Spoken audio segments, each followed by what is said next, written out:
Halo, saya Hari, salah satu founder dari Rumah Batik Palbatu. Rumah Batik Palbatu berada di Jalan Palbatu 1 nomor 6, Kelurahan Menteng Dalam, Kecamatan Tebet, Jakarta Selatan. Awal kali Rumah Batik Palbatu berdiri di tahun 2013, bertepatan dengan Hari Batik Nasional, yaitu tanggal 2 Oktober. Kami dirikan Rumah Batik Palbatu sebetulnya berawal dari niat kami di tahun 2011 ingin mendirikan lingkungan kami, yaitu dengan nama Kampung Batik Palbatu. Namun berjalannya waktu dari 2011 hingga 2013 belum banyaknya dukungan, sehingga kami merasa lebih tepatnya kami gunakan nama yaitu Rumah Batik Palbatu. Ya kan, kain-kain batik yang ada di Jakarta ini dibuat oleh teman-teman di Jawa ya, kebanyakan lah seperti itu. Nah, ini yang menjadi problemnya sebetulnya. Saya ingin kalau bisa warga Jakarta, walaupun bukan warga asli Jakarta atau Betawi, tapi bisa membatik di Jakarta, seperti itu. Nah, perjalanan waktu sehingga saat ini, yaitu di 2024, kami bersyukur ya, hampir 10 tahun lebih kami bisa melewati perjalanan ini. Namun kami ingin terus terus berkembang, bertumbuh, sehingga berdampak paling tidak. Makanya kami juga di 2017 sudah mengajak teman-teman disabilitas di Jakarta untuk mengenal batik, mengenal proses batik, dan kami membuat sebuah kegiatan yang namanya beasiswa membatik untuk teman-teman disabilitas. Ditambah juga kami juga melibatkan teman-teman pejuang kanker di 2019.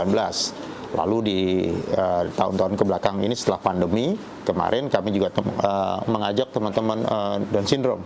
Dan banyak lagi lah sebetulnya. Kami pengen banyak sekali batik tidak hanya bicara tentang perjalanan sebuah karya dibuat, tapi bagaimana bisa melibatkan banyak pihak, banyak mitra, berdampak juga pada lingkungan, sehingga batik tidak hanya bicara tentang kain, tidak hanya bicara tentang warna atau motif saja, tapi bicara tentang manusianya. Bagaimana seorang mengenal batik, melakukan prosesnya paling tidak, terus merasakan bahwa ada nilai tambah terhadap mengenal batik. Seperti itu. Adapun kendalanya yang paling utama adalah mengajak atau menularkan keminatan terhadap batik.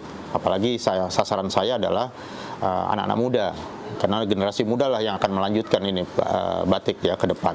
Kendala kedua adalah kita juga bermitra dengan teman-teman disabilitas.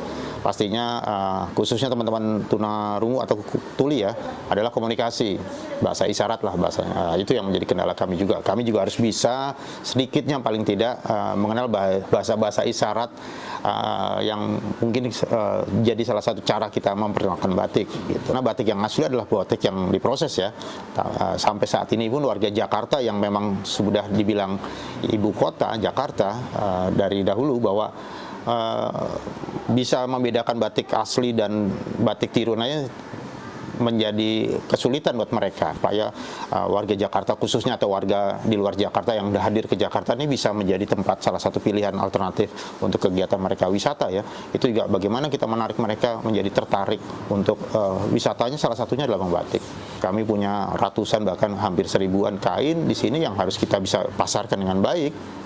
Tujuannya apa ya? Sebetulnya bukan masalah hanya keuntungan ya, tapi bagaimana merasakan bahwa yang membuat batik teman-teman disabilitas, teman-teman atau ibu-ibu yang memang kami bina atau pejuang kanker itu merasa senang, merasa bangga bahwa kainnya bisa dinikmati atau bisa diterima oleh masyarakat. Itu juga penting, itu membangun rasa percaya diri. Nah, ini yang menjadi mereka bisa nih, anak-anak muda khususnya saya bikin batik-batik kontemporer di sini juga menjadi alternatif bahwa batik tidak selalu menjadi kesannya terasa lebih tua dibanding umurnya. Nah, ini jadi salah satu juga solusi ya sebetulnya, walaupun juga tetap ada strategi bagaimana supaya dikenal atau diminati oleh anak-anak muda. Pengalaman saya pernah coba memasarkan di salah satu negara di Filipina atau Manila, memamerkan itu ya, saya mengambil riset atau mempelajari, ternyata di sana tidak banyak dikenal tentang batik, tapi lebih dikenal mungkin tenun ya. Nah, bagaimana saya membuat sebuah batik yang motifnya mendekati seperti di tenun, itu menjadi salah satu solusi ya.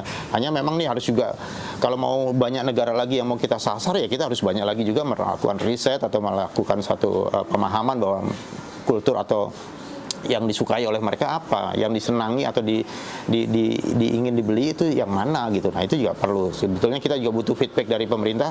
Nah ada informasi apa yang dibutuhkan oleh negara-negara tertentu, kalau kita mau ekspor jadi lebih mudah.